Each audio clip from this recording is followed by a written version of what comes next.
মঙ্গলবার বিভিন্ন কর্মসূচির মধ্য দিয়ে সারা দেশের সাথে রাজ্যেও সংবিধান দিবস পালন করা হয়। এই উপলক্ষে এদিন সকাল 7 ঘটিকায় এক পদযাত্রা অনুষ্ঠিত হয়। যুব বিষয়ক ক্রীড়া দপ্তরের উদ্যোগে সংবিধান দিবস উদযাপন করা হয়। আজকের দিনে 1949 সালে 26শে নভেম্বর সংবিধান গৃহীত হয়েছিল। তাই 75তম বছরে এক বছর ব্যাপী কার্যক্রম হাতে নেওয়া হয়েছে দেশব্যাপী। তারই অঙ্গ হিসেবে আগরতলা উমাকান্ত মাঠ থেকে র্যালি করে উজ্জয়ন্ত প্যালেসের সামনে ডক্টর বি.আর. আম্বেদকরের মূর্তিতে পুষ্প দিয়ে শপথ বাক্য পাঠ করা হয়।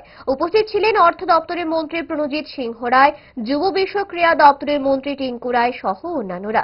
র্যালিতে বিভিন্ন স্কুল কলেজের ছাত্রছাত্রীরা অংশগ্রহণ করে।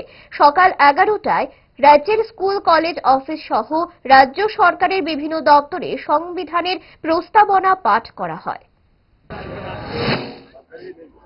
আজকের দিন 26শে নভেম্বর এবং 1949 সনের 26শে নভেম্বর এই প্রথম আমাদের সংবিধান গৃহীত হয়।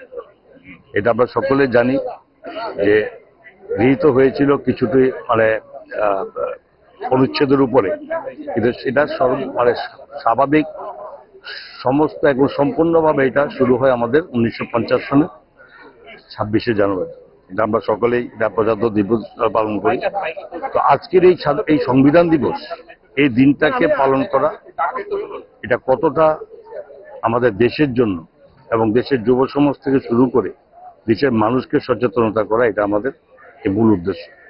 বছরব্যাপী এই সংবিধান এই দিবস পালন করা এবং এর মাধ্যমে এই সংবিধান দিয়ে আমরা শুরু করেছি আমাদের দেশের শাসন প্রতিষ্ঠাকে প্রতিষ্ঠিত করা এবং আমাদের নিজস্ব বাক স্বাধীনতাকে রক্ষা করা এবং সর্বোপরি আমাদের এই সমস্ত মানুষের জন্য সার্বিকভাবে যে অর্থনৈতিক সামঞ্জস্য বজায় রাখা এবং ন্যায় বিচার, এটার উপর মূলত শুরু হয়েছিল।